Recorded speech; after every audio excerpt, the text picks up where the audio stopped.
Hey there, sports fans. I just finished my first horror read for the spooky season, and it is Graveyard Shift by M.L. Rio, and boy was it a stinker, so let's talk about it.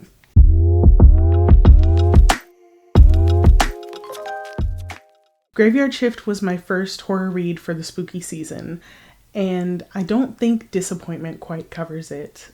I'll start with the positives. The one problem I didn't have was pacing. The book is well paced. That's about it. As for negatives, I felt like the story was kind of boring.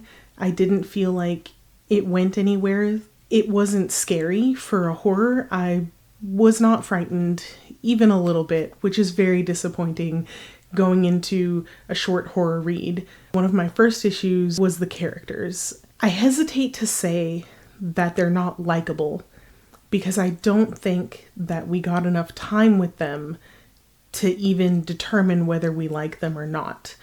They all felt very flat and sort of boring.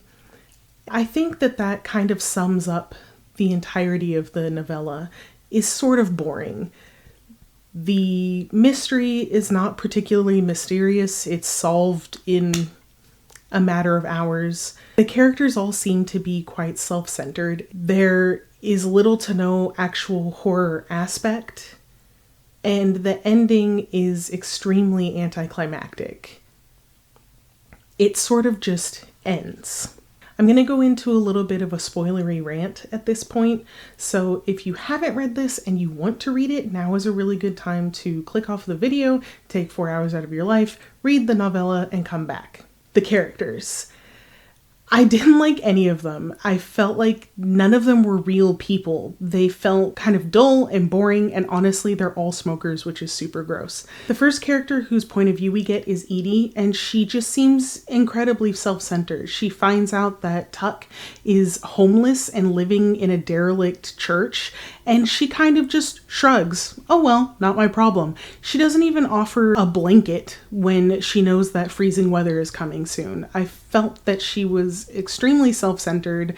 She expresses concerns about a lump in her armpit, and that sort of goes nowhere, and it doesn't give us any amount of empathy towards her, because it's kind of just dropped.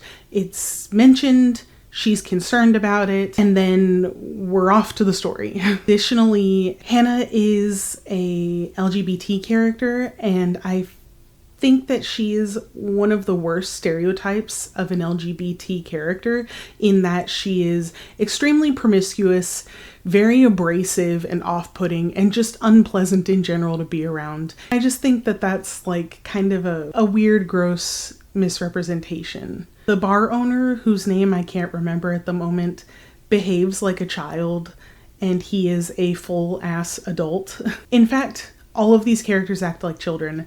Because the setting is outside of a college or a college town, I thought that all of these characters were college age. I thought that they were 19 to 20, but I think that they're all actually in their 30s, which is really disappointing because they're all incredibly stupid and annoying. The mystery, or lack thereof, is rats used in experiments that have not been cleared to be experimented on. That's it. That's the whole book. They find this guy is in the graveyard. He buries a bunch of rats. They go on a little Scooby-Doo investigatory mission, except not really. Basically, Tuck and Edie witness a guy dumping a bunch of rats in the graveyard, and they have a group text among all of the smoking group, and Hannah sort of kidnaps the guy who was burying the rats. She goes through his phone, and while she's going through his phone, we find out that she was actually a human test subject of a drug that the rat burying guy and another lady, a professor at the college, were conducting without approval. And apparently the drug may or may not be causing people to act out violently. That's it. That's the whole story. They discover the mystery, and then Edie writes about it in the college paper, and that's the end of the story. It's incredibly disappointing and frustrating. It didn't feel like a full novella. It felt like someone's notebook where they were writing out an outline to a book that they wanted to write. Additionally, this book is already quite short, as you can see.